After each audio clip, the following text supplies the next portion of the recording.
Hey, buddy. So number 3, sodium acid pyrophosphate, however you pronounce that. One study found that sodium phosphate, when used as a food additive, can impact health differently than naturally occurring phosphate. This is because it's absorbed differently by the body. According to the abstract, high levels of phosphate may elevate cardiovascular disease. Researchers linked high phosphate levels to accelerated aging and vascular damage. The researchers recommended that people eat foods with naturally occurring phosphates rather than those with added sodium phosphate.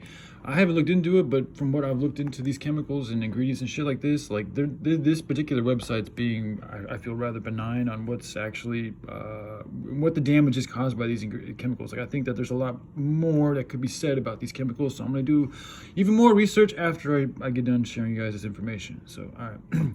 Number 4, ethylpolysiloxane, however you pronounce that, also known as polydimethylsiloxane, PDMS, is a form of silicone used as an anti-foaming agent in food with the European food additive number E900.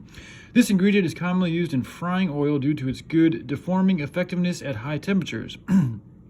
From the official website of McDonald's Gulf region, we can know, is a food grade additive, acts as an anti-foaming agent to protect their crew from excessive foaming, splashing, or bubbling, which occurs when food is added to very hot oil.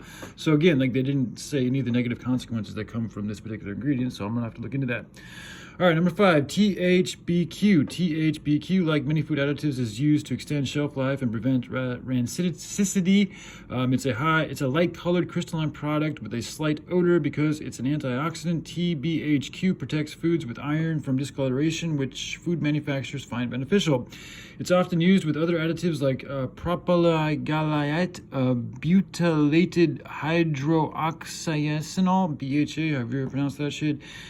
However you pronounce all that, and are usually discussed together as these chemicals are closely related. 1999 evaluation of the World Health Organization found the average intake of TBHQ in the United States to be around 0.62 milligrams of body weight. That's about 90% of the acceptable daily intake.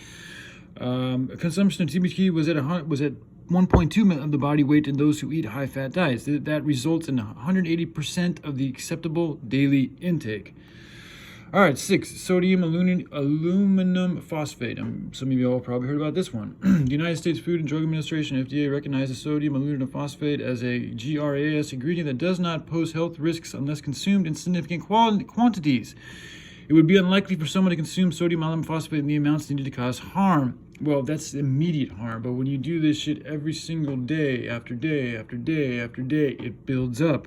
Some studies suggest that excessive aluminum exposure, especially exposure that can occur in occupational settings like aluminum production, may cause adverse reproductive and neurological health impacts.